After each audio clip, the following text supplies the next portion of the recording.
When are Venezuela's elections, by the way? Venezuela elections. Uh-oh.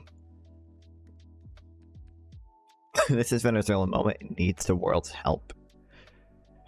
Venezuela could be on a cusp of a historic return to democracy, a shift that would reshape Latin America and pave the way for millions of Venezuelans who have fled repression and economic collapse to return home. But it can't get there alone.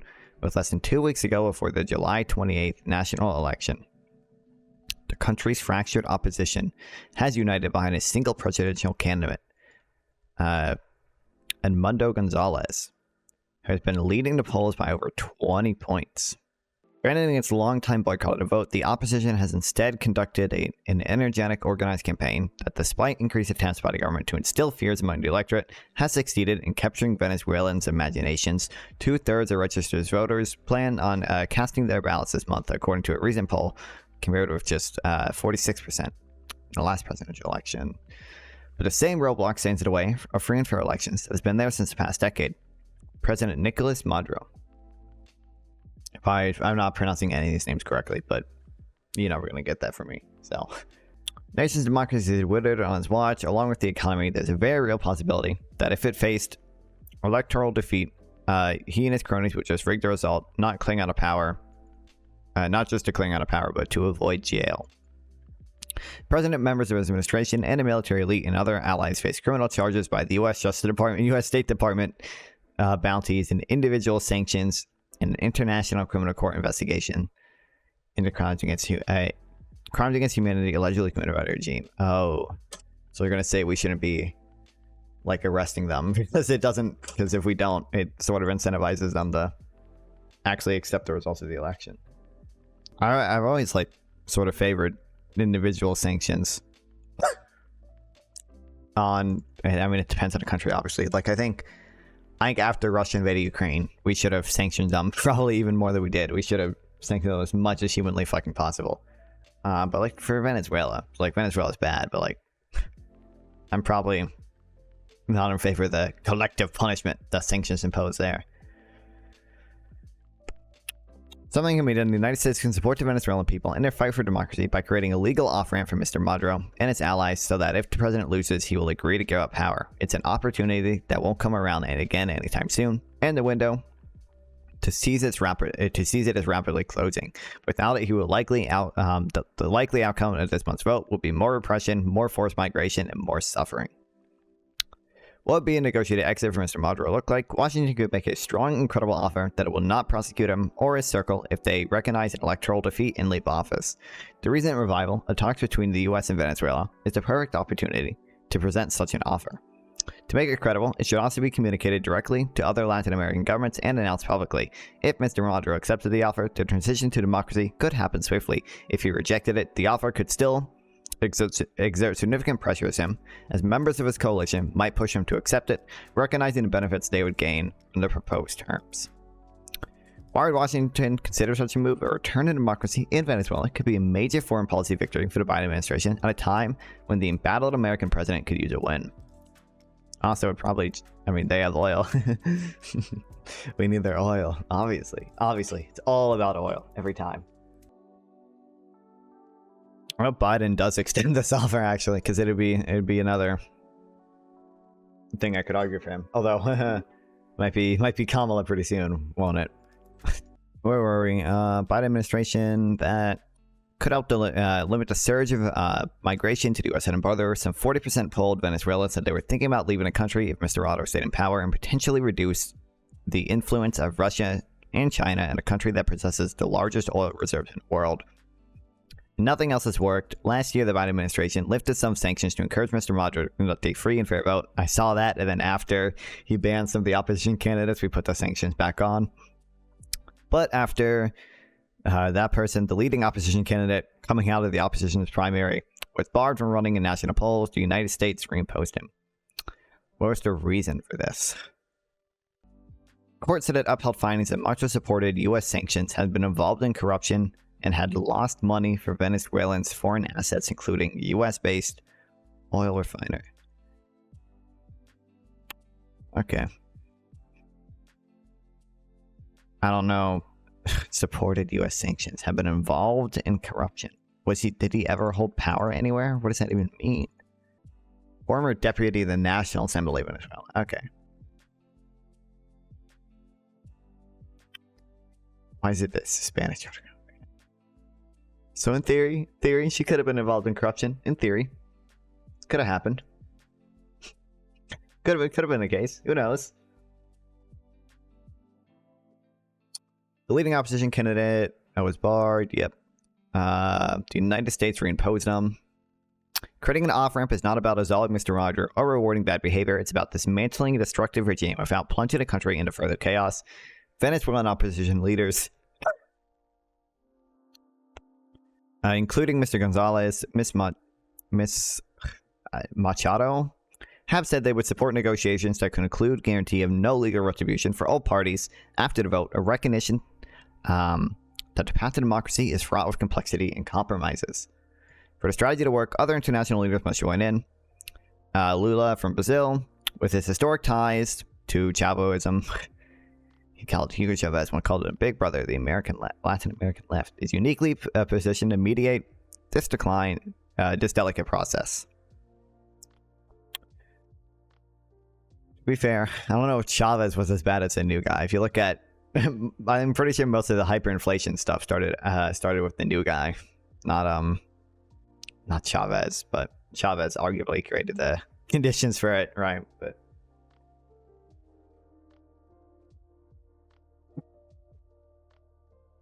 so secretly because of the American imperialist IDF.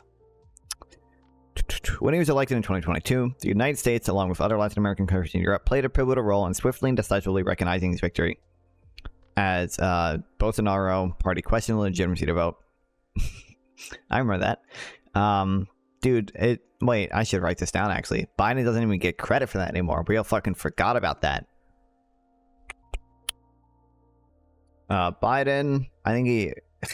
Okay, Biden sends... I don't think it was troops, but I'm just going to type troops. He sent, like, someone. Biden sends troops Brazil. Or documents related to racist Bolsonaro personally edited a decree that would have overturned election results in prison and Supreme Court justice.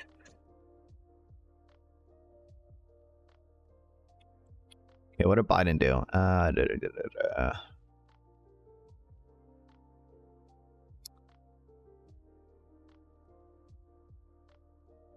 Yeah, Brazil to that. Okay, blah blah. Wait, what did Biden? Okay, the effort involved explicit public warnings by U.S. senators not respecting election results. Blah blah blah. The campaign involved the U.S. White House, CIA, blah blah blah. In retrospect, including the last agency, might have been the Biden administration's most decisive move. Yeah, that's a big thing that Biden doesn't even get credit for, bro.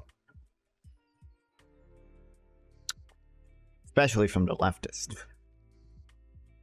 How many leftists do you think, if there was a coup in Brazil, would have would think that the US was behind it? How many do you think? I bet all of them would be fucking saying the US was behind it, even though we literally ended up protecting their elections. Although arguably, Trump was president. If Trump was president, he would have just ended democracy here. He would have ended it in Brazil, bro.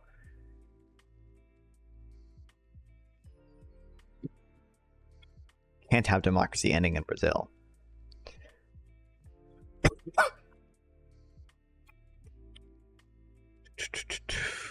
it's time for Mr. Lula to pay forward. Supporting this transition would not only align his values, but also serve as self-interest in resolving a crisis that has destabilized the region for over a decade. It's been done before in negotiated political transitions in South Africa and Chile, for example. Show that offering a face-saving exit to entrenched leaders can facilitate a peaceful and lasting change. South Africa did its dismantling of apartheid, and its first democratic elections created a form of transitional justice with its Truth and Reconciliation Commission, which could grant amnesty for perpetrators who admitted their crimes. The framework allowed for accountability and reconciliation to coexist and helped South Africa heal and move forward. The ICC's chief prosecutor could also consider suspending the court's investigation as part of an agreement between the successful opposition and the departing administration that would create a domestic procedure including the Truth Commission's reparations, blah, blah, blah. Is Venezuela in the ICC? Does it even matter? ICC member states. Oh, Venezuela is in it. But we're not, obviously, yeah.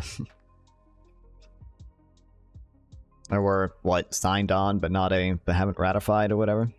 Oh, we withdrew.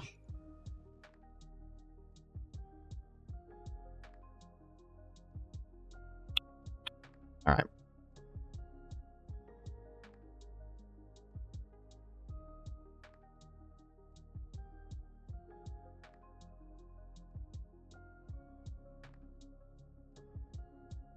Colombia has a lot of Venezuelans.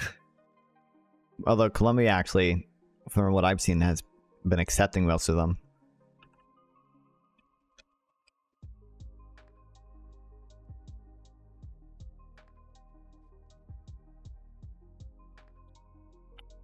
I just remember seeing a video one time. Yeah, oh, it was 5 years ago. But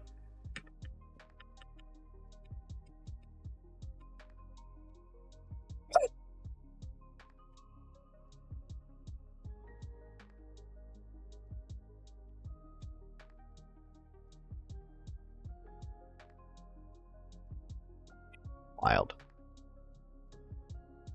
That have eased after Colombian president, a leftist, took office in August last year. The Commerce Minister of Colombia told reporters at the crossing that the move would be positive for the economies and societies of both countries. They've taken in 7 million. Goddamn.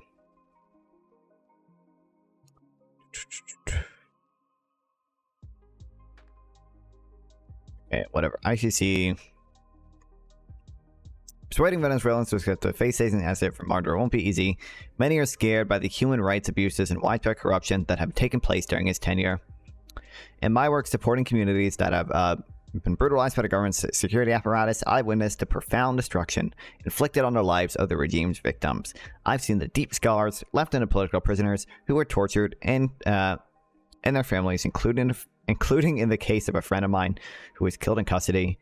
For many of us, the natural inclination may be to seek immediate accountability and even revenge. But we stand at a crossroads, focusing on the immediate and practical benefits of Mr. Maduro's exit from power, like the restoration of democratic institutions and the rule of law, national security, stability, and economic recovery would ultimately serve all Venezuelans. This is the time to prioritize the greater good for the interest of the people, to take precedence over politics of vengeance. Venezuelans are ready to mobilize for peaceful change on July 28th. Their courage deserves unwavering support from the international community. The government of President Biden and Mr. Lula must live up to their promise of defending democracy by ensuring that the will of Venezuelan people is respected. I've seen things you wouldn't believe. MM attack ships fire off the shoulders of Iran. I've seen sea beams glitter in the dark near the Tannhauser Gate. True. Welcome back. Never forget, brother. Their success would be a resounding victory at a fragile global moment. The world is watching, and history will remember those who stood by the Venezuelan people in their fight. God damn. All right, that was a major sidetrack, but I think it's interesting. I think it'll be really interesting to see what happens in 9 days. We'll do a Venezuelan election live stream. We'll watch the live results.